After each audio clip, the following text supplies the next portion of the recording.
Hello students, good morning to all of you.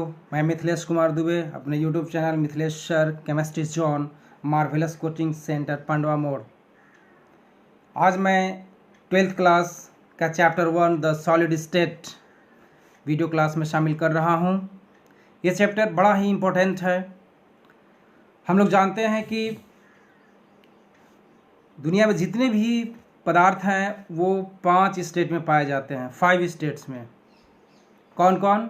Solid, liquid, gas, plasma and Bose-Einstein condensate. लेकिन basically हम लोग 3 पे चर्चा करते हैं, 3 पे पढ़ाई होती है, solid, liquid, gas. 11th chapter में 11th क्लास के हम लोग एक चैप्टर में हम लोग ने लिक्विड और गैस के बारे में विधिवत पढ़ाई किया। अब हम लोग 12th क्लास में फर्स्ट चैप्टर में द सॉलिड स्टेट के बारे में डिस्कस करेंगे और बहुत ही इंटरेस्टिंग चैप्टर है। आपको समझ में आएगा कि दुनिया में जितनी भी सॉलिड स्टेट में जो दिख रहे हैं मटेरियल, मैटर, वो कैसे एग्जिस्ट करते हैं, उनका किस तरह का स्ट्रक्चर होता है, इन सब चीज़ों का इसमें डिस्क्रिप्शन है। आइए हम लोग देखते हैं। हम एनसीईआरटी बुक को लीड कर रहे हैं। तो प्रीवियस क्लासेस में हम लोगों ने देखा था कि लिक्विड और गैस को क्या कहा गया? We know that liquid and gases are called fluids. Fluid कहा गया क्योंकि वो क्या करते हैं? फ्लो करते हैं। जो भी स्क्रीन पे आपको डिटेल्स दिखाई पड़ रहे हैं, जो समझाया जा रहा है, उसको एकदम ध्यान से आप लोग देखेंगे। उसके बाद जो अब सॉलिड के बारे में हम लोगों को जानना है, तो सॉलिड का डेफिनेशन यहाँ गिवन है, हम लोग देखेंगे। जी हाँ, आ गया। सॉलिड का है they have definite mass, volume and shape. First point आप देख सकते हैं कि जो सॉलिड स्टेट के होते हैं मटेरियल, वो उनका मास जो है सो कि डेफिनिट निश्चित होता है, वो न घटता है, बढ़ता है, चेंज बिल्कुल नहीं करता है। वॉल्यूम की भी वही बात है, आयतन की, उसका आयतन में भी कोई चेंजिंग नहीं होता है। यदि 1 लीटर का है तो 1 लीटर ही बना रहेगा, चाहे वो आप किसी भी कंटेनर में डालें। जैसे कि सपोज़ अगर 1 लीटर आपके पास पेप्सी है जो लिक्विड स्टेट में है, यदि आप उसको बॉटल में डालते हो, दूसरा कंटेनर में डालते हो, तो वो 1 लीटर ही रहता है, वो चेंज नहीं करता है 1 लीटर। उसी तरह से मास, अगर 1 केजी का आपका कोई सॉलिड है, उसको यदि कहीं भी आप डाल देते हो, सपोज़ मेरे पास ये अपनी गाड़ी की चाबी है, यदि इसको हम ग्लास में डाल दें, इसको हम हथेली पर रख लें, इसको हम घड़े में डाल दें, कहीं भी डालेंगे तो इसका मास चेंज नहीं करेगा, इसका शेप भी चेंज नहीं करेगा। शेप मतलब आकार। सपोज इसका जो आकार है यह इस टाइप का नहीं हो पाएगा, नहीं हो पाएगा। यानी कि जो सॉलिड स्टेट के जितने भी मटेरियल होते हैं उनका डेफिनिट शेप होता है, उनका वॉल्यूम भी डेफिनिट होता है, उनका शेप, मास डेफिनिट। नेक्स्ट है इंटरमॉलिक्यूलर डिस्टेंस आर शॉर्ट। ये बहुत इंपॉर्टेंट पॉइंट है। इनका जो इंटरमॉलिक्यूलर यानी कि एक और दूसरे मॉलिक्यूल के बीच में जो फोर्स होता है वो बहुत ही स्ट्रांगली पैक्ड होते हैं, एकदम स्ट्रांगली। उसको हटाने में बहुत मुश्किल हो सकता है, आगे हम लोग चर्चा करेंगे। थर्ड है इसका इंटरमॉलिक्यूलर के बाद intermolecular distances are very short. Intermolecular distances क्या होते हैं? मतलब दूरियां, एक एटम और दूसरे एटम के बीच की दूरियां बहुत ही कम, नेग्लिजिबल, यानी वो बिल्कुल पास में रहते हैं, सटे हुए रहते हैं। क्लियर? नेक्स्ट है their constituent particles, atoms, molecules और आयन। अब हम लोग थोड़ा सा देख लेते हैं कंस्टिट्यूएंट पार्टिकल क्या है। बच्चे थोड़ा मुश्किल में पड़ जाते हैं। कंस्टिट्यूएंट पार्टिकल का मतलब होता है एकदम फंडामेंटल पार्टिकल्स, एकदम मूलभूत कण, जिन कणों से हैं, जिन चीज़ों से हमारा जो पार्टिकल को बन के तैयार होता है, तो या तो एटम से बन के तैयार होगा यानी परमाणु से, या तो मॉलिक्यूल से। जब 2 या 2 से अधिक एटम मिलते हैं तो मॉलिक्यूल फॉर्म करता है, आपको पता है। और आयन, एटम से आयन बनता है। अगर एटम या तो लूज कर दे इलेक्ट्रॉन या तो गेन कर ले, तब वो आयन फॉर्मेशन होता है। यानी ये जो है atoms, ion, molecules and ions, ये कंस्टिट्यूएंट पार्टिकल्स होते हैं। आप इस चीज़ को समझिए। इनका जो पोजीशन होता है can only oscillate about their mean position. अब ये कैसे है थोड़ा हम लोग इसको देखेंगे। जैसे सपोज हमारे पास दो एटम से बना हुआ एक मॉलिक्यूल है, एकदम ये सटा हुआ है बिल्कुल, ओके। इसका न्यूक्लियस इधर है, इसका न्यूक्लियस इधर है। अब ये दोनों आपस में क्या करते हैं, वाइब्रेट करते रहते हैं, ऑसिलेट करते रहते हैं। इस तरह से आप इसको देख सकते हैं। इनके न्यूक्लियस का जो बीच में जो जिन जिन अथी से जुड़े हुए हैं ये बॉन्ड से, ये बीच में वाइब्रेट करते रहते हैं। आप लोग समझ गए होंगे। नेक्स्ट है इसका fifth point, they are incompressible. ध्यान देने वाली बात है, इनकम्प्रेसिबल। कंप्रेसिबल का मतलब होता है उसको आप दबा सकते हैं, प्रेस करके उसको आप घटा सकते हैं, कम कर सकते हैं, डिक्रीज कर सकते हैं उसका शेप को, साइज को। बट इन सॉलिड वो इनकम्प्रेसिबल होता है एंड इसी कारण से वो रिजिड भी होता है, ठीक है, क्योंकि वो हार्ड है बिल्कुल, वो दब नहीं रहा है ना। तो इनकम्प्रेसिबल हम लोग देख सकते। ऐसे हम लोग बात करते हैं सॉलिड में भी, आगे चल के पढ़ेंगे हम लोग कि सॉलिड में भी कुछ गैप्स होते हैं। सॉलिड भी थोड़ा सा एकदम नेग्लिजिबल कंप्रेसिबल होता है, negligible, but we can't see. तो हम लोग समझ सकते हैं, ऐसे हम लोग इसको जानेंगे कि ये इनकम्प्रेसिबल है, ये रिजिड है, ओके। तो ये 5 पॉइंट्स आपको बहुत ही मार्केबल हैं सॉलिड स्टेट के लिए। अब हम लोग जान जाएंगे, अगर हमको सॉलिड सब्सटेंस के बारे में अगर थोड़ा सा जानना है, तो यदि ये सारे प्रॉपर्टीज़ उन लोगों के अंदर हैं, उन सारे मटेरियल्स में, तो बोलेंगे कि ये सॉलिड पार्टिकल है। क्लियर? अब आप बिल्कुल समझने वाले हैं। अब हम लोग आते हैं कि इस चैप्टर में जितने भी सॉलिड हैं, तो आखिर सॉलिड कितने टाइप्स के होते हैं। तो सॉलिड जनरली 2 टाइप्स के होते हैं। 2 टाइप्स मीन्स एक है अमॉर्फस सॉलिड और दूसरा है क्रिस्टलाइन सॉलिड। आप यहाँ देख सकते हैं 1.2 में हम लोगों को जानना है amorphous solid and crystalline solid. ये सॉलिड के 2 पार्ट हैं, जिसमें हम लोगों को सिर्फ इस चैप्टर में क्रिस्टलाइन सॉलिड के बारे में पढ़ना है। अमॉर्फस के बारे में थोड़ा सा जान लेंगे, क्या है, पहचान लेंगे उसको। तो आखिर कौन सा सॉलिड अमॉर्फस है, कौन सॉलिड क्रिस्टलाइन है, तो इसको जानने के लिए हम लोग आगे चलते हैं कि आगे डिफरेंसेस क्या हैं। तो जितने भी आपको पहले एग्जांपल समझ लीजिए आप जो है सो कि क्रिस्टलाइन सॉलिड को अगर बात करते हैं तो हम लोग क्वार्ट्ज पत्थर देख रहे हैं, फिर उन्हीं पत्थर के भूरा यानी कि सपोज सिलिका बालू से बना हुआ है क्वार्ट्ज ग्लास, यानी ग्लास हम लोग देख रहे हैं घर में जो इस्तेमाल होता है, खिड़की में लगता है कांच, या फिर लालटेन लैम्प के शीशे में होता है कांच।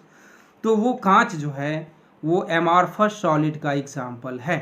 किसका? अमॉर्फस का। आप देख सकते हैं हमारे पास यहाँ फिगर दिया हुआ है स्क्रीन पे बुक में, ये है आपका क्रिस्टलाइन का एग्जाम्पल, CRYSTALLINE क्रिस्टलाइन। ये है अमॉर्फस का, AMORPHOUS। क्लियर? क्रिस्टलाइन क्या होता है आप इसके शेप से ही देख सकते हैं, अमॉर्फस क्या होता है आप इसके शेप से ही देख सकते हैं। इसको हम लोग क्रिस्टलाइन कहेंगे, इसको हम लोग अमॉर्फस कहेंगे। क्लियर? क्रिस्टलाइन में देख सकते हैं कि इनके जो अरेंजमेंट ऑफ क्या एटम्स हैं वो बिल्कुल क्या है, रेगुलर। आपको दिख रहे होंगे रेगुलर कैसे हैं, आप देख सकते हैं इसको स्क्रीन से। ये देखिए, ये जो यहाँ पर आप देख रहे हैं सारा ये क्या है, रेगुलर है, सब में सभी जगह रेगुलर दिख रहा है। लेकिन यहाँ पे इरेगुलर है, इतना बड़ा यहाँ पे देखिए ऐसा अरेंजमेंट है, इस जगह ऐसा अरेंजमेंट है, ये ऐसा अरेंजमेंट है, तो इनका इरेगुलर होता है। तो ये इसका मेन हुआ। क्रिस्टलाइन का हिंदी हम लोग बोलते हैं क्रिस्टलीय ठोस, और अमॉर्फस सॉलिड को बोलते हैं अक्रिस्टलीय ठोस। ठीक है। नाउ अब हम लोग देख सकते हैं स्क्रीन पे कि यहाँ से देखिए, the crystal has long range order which means that there is a regular pattern arrangement of particles which repeats itself periodically over the entire crystal. यानी पूरे क्रिस्टल में इन लॉन्ग रेंज ऑर्डर होने के कारण ये एक रेगुलर पैटर्न ऑफ अरेंजमेंट देते हैं। सारे पार्टिकल्स का कैसा होता है, रेगुलर पैटर्न, नियमित। ओके, बट इन क्रिस्टलाइन, इसका एग्जाम्पल भी है, suppose sodium chloride and quartz are typical example of crystalline solid. Crystalline solid के जो एग्जाम्पल्स हैं हम लोग समझ सकते हैं कि वो NaCl नमक, साधारण नमक हम लोग देख सकते हैं क्रिस्टलाइन फॉर्म में होता है। क्वार्ट्स, कोई भी पत्थर, ये क्रिस्टलाइन सॉलिड के एग्जांपल है। बट हम लोग देखिए ग्लास, अभी हम लोगों ने किया था यहाँ से, glass, rubber and many plastics do form the crystal when their liquid solidity on cooling. इनके लिक्विड को जब हम लोग कूल करते हैं तब ये अपना एक फॉर्म में आते हैं, सॉलिड फॉर्म में, और वो फॉर्म होता है crystalline form. And these are amorphous solids. एकदम क्लियर हो गया, ग्लास, रबर और प्लास्टिक्स और उससे बने जितने भी मटेरियल हैं सभी एमॉर्फस सॉलिड के एग्जाम्पल हैं। अब देखते हैं थोड़ा सा और आगे, the arrangement of constituent particles. The arrangement of constituent particles, फिर वही कंस्टिट्यूएंट आ गया, आप समझ सकते हैं, एटम्स, मॉलिक्यूल्स और ions. In such A solid has only short order range. इनका क्या होता है, क्रिस्टलाइन में शॉर्ट ऑर्डर रेंज में होते हैं, short range order. In such an arrangement the regular periodically repeating pattern, इनका जो पैटर्न होता है वो रिपीट करते रहता है। बट हम लोग देखेंगे किसमें, एमॉर्फस में, तो वो ऐसा नहीं करता है। तो हम लोग यहाँ एग्जांपल में भी देख रहे हैं 2 डायमेंशंस स्ट्रक्चर्स, एक क्वार्ट्स का है, एक क्वार्ट्स ग्लास का है। ये क्रिस्टलाइन का एग्जांपल है और ये एमॉर्फस का। फिर नेक्स्ट है, the structure of amorphous solids is similar to that of liquids. ये लिक्विड के जैसा होते हैं, मतलब इनका जो एकदम बिल्कुल सिमिलर मैच करते हैं। And due to the difference in the arrangement of the constituent particles, इनके कंस्टिट्यूएंट पार्टिकल में क्या होते हैं, डिफरेंस होते हैं। कैसे, आप यहाँ देखिए, बिल्कुल एकदम यहाँ पे आपको दिखेंगे डिफरेंट टाइप का। यहाँ पे कुछ और अरेंजमेंट कर रहा है, इसमें कुछ और है, शॉर्ट, इधर लॉन्ग हो जा रहा है, इधर शॉर्ट हो जा रहा है। लेकिन इसमें क्या है, सबका शॉर्ट ही, मतलब एक ही तरह का, सिमिलर। ओके, अब हम लोग आगे आते हैं। अब हम लोग जानेंगे कि आखिर एमॉर्फस और क्रिस्टलाइन जो हैं और उनके क्या प्रॉपर्टीज़ हैं। तो पहली बात है कि crystalline solids have a sharp melting point. इनकी जो मेल्टिंग पॉइंट होती है, पहली बात तो सॉलिड होगा तो सॉलिड को हम पिघलाएंगे, मेल्ट कराएंगे, तो वेरी शार्प मेल्टिंग पॉइंट, यानी बहुत हाई टेम्परेचर में ये मेल्ट करते हैं। At a characteristic temperature they melt abruptly became liquid, और तब जाकर के एक कोई खास टेम्परेचर पर जाकर के लिक्विड स्टेट में आते हैं। On the other hand amorphous solids soften, ये सॉफ्टन थोड़ा होते हैं, मुलायम टाइप का, ये मेल्ट करते हैं, start flowing over a range temperature. इनका रेंज थोड़ा सा ज़्यादा होता है, 120 डिग्री, 140 डिग्री, 150 डिग्री, ऐसा ये करते हैं। और ये इनका एक शार्प नहीं होता है, थोड़ा इनका रेंज रहता है टेम्परेचर का, कि इतना से इतना के बीच में ये मेल्ट करेंगे। Amorphous solids have the same structural features as liquid. Amorphous solid का क्या होता है, एकदम बिल्कुल स्ट्रक्चर फीचर सेम होता है। और ये इनका जो लिक्विड होता है वो एक्सट्रीमली विस्कस होते हैं। विस्कस मतलब समझते हैं आप लोग, ये फिजिक्स का टर्म है। They have become crystalline at some temperature, कुछ टेम्परेचर आने के बाद ये क्रिस्टलाइन हो जाते हैं।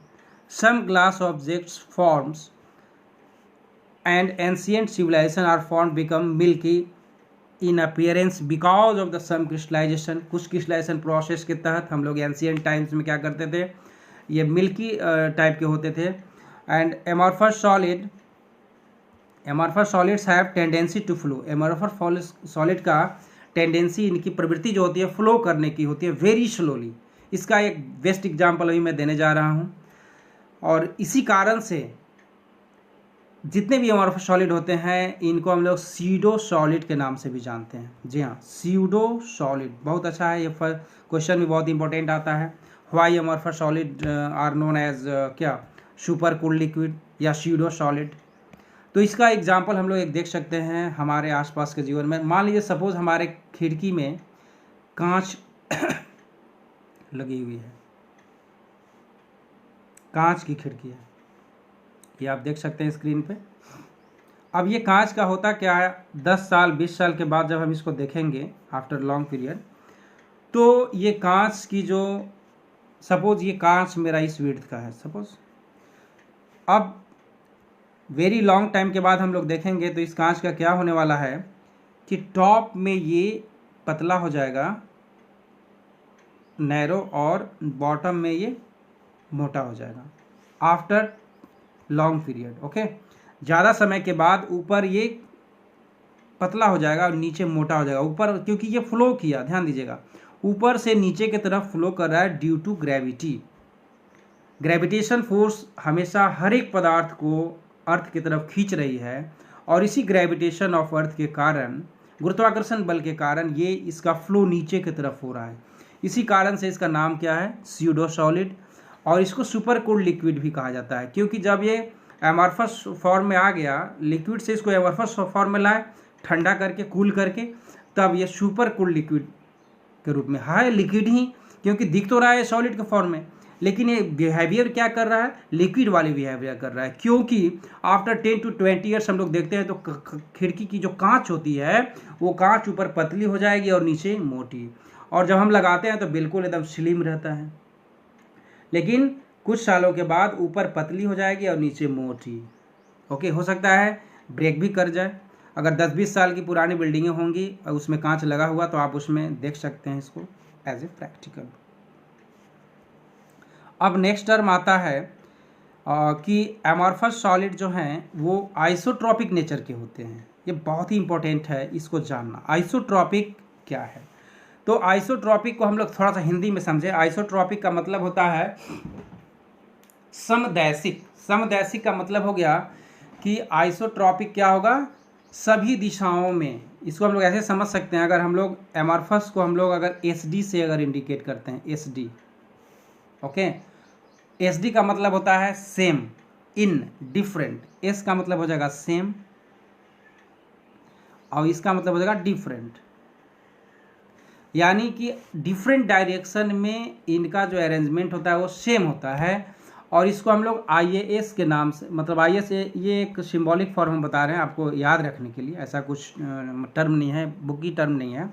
IAS का मतलब हो जाता है क्या चीज़, आइसोट्रॉपिक एमॉर्फस सॉलिड। क्या होता है, आइसोट्रॉपिक। याद रखने के लिए बहुत ही आसान होगा, आइसोट्रॉपिक, A फॉर एमॉर्फस और S फॉर सॉलिड। ठीक है, तो हम लोग देख लेंगे कि एमॉर्फस में क्या होता है, आइसोट्रॉपिक नेचर का होता है।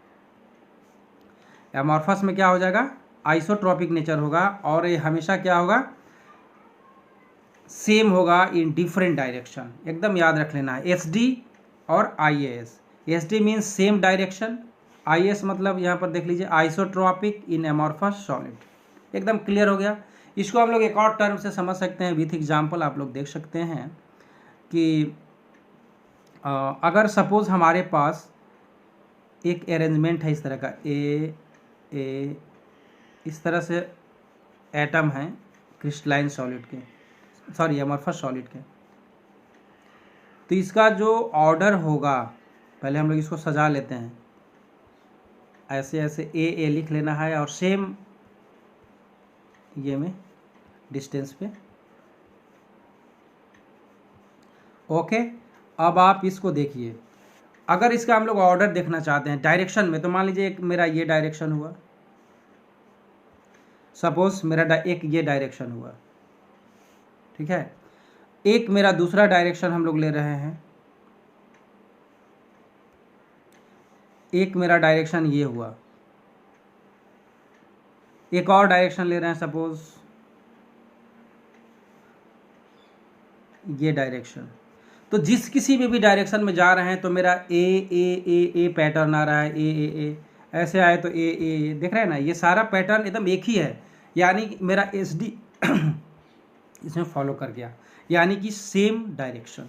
ये समदैशिक है, यानी कि सभी दिशाओं में समान।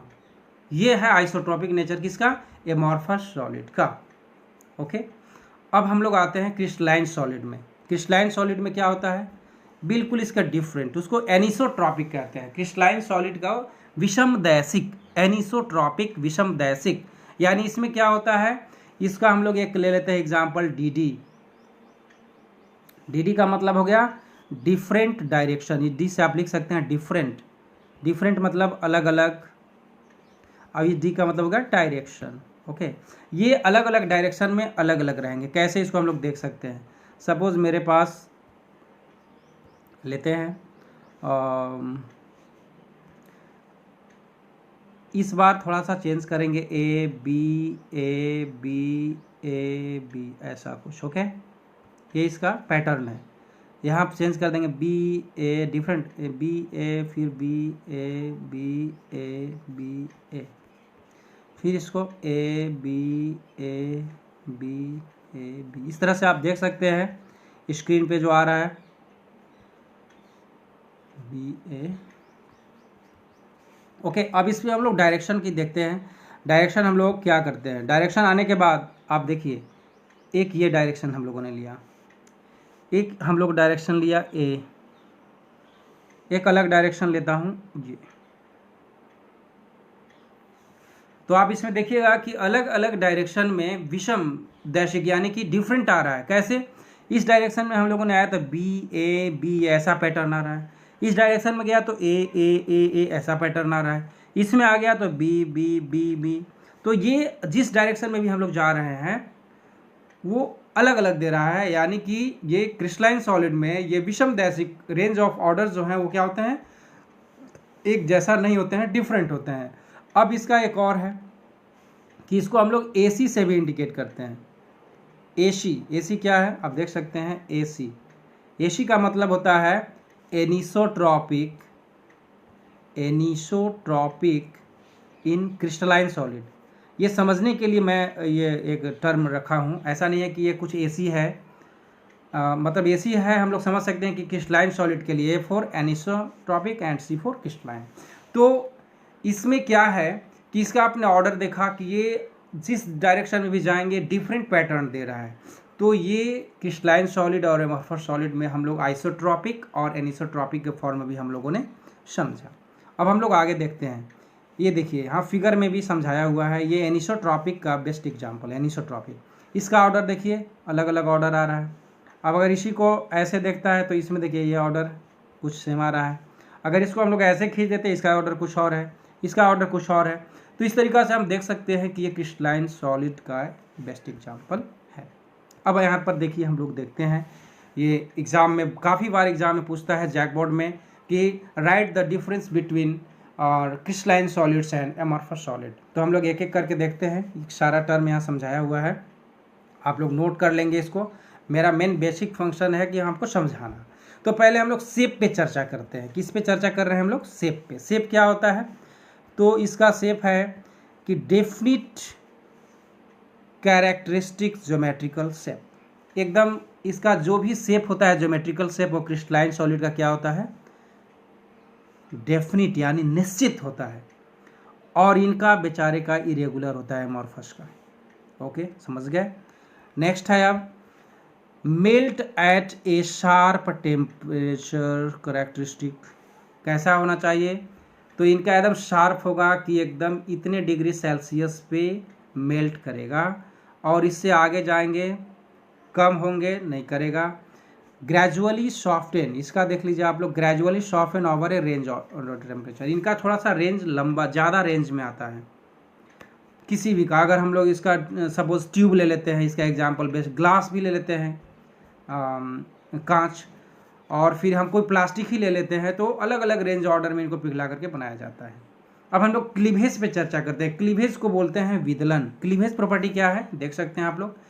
क्लीवेज का मतलब विदलन होता है, यानी कि जब हम लोग कट करें, चाहे वो सरफेस, ये क्रिस्टलाइन सॉलिड को सरफेस को करें या एमॉर्फस को, तो जब क्रिस्टलाइन को यदि कट करते हैं तो एक तेज़ उनका एकदम फेस बनता है। फेस जो उनका होगा, कटिंग करेंगे तो तेज़ एक ही जैसा, जैसे कि when cut with a sharp edge tool, यदि नुकीले यदि औजार से उसको कटिंग करते हैं तो दे स्प्लिट इनटू 2 पीसेज, एकदम दो टुकड़े में कट जाता है। जैसे कि हम लोग रॉड काटते हैं ना, घर ढालने के लिए जो रॉड का इस्तेमाल करते हैं, आयरन रॉड, जब उसको एकदम शार्प से काटते हैं तो एक क्लीवेज ग्रुप में सीधे कट जाता है बिल्कुल, और 2 पीस में कट जाता है। And newly generated surface are plane, तो उनका जो सरफेस होगा बिल्कुल क्या होगा, प्लेन होगा।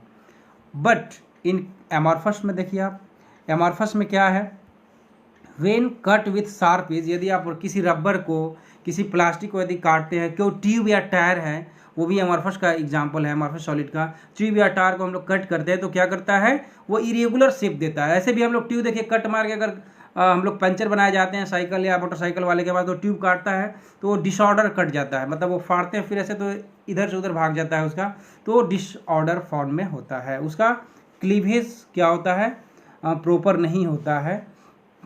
फिर हम लोग नेक्स्ट आते हैं हीट ऑफ फ्यूजन, ये बहुत ही इंपॉर्टेंट है।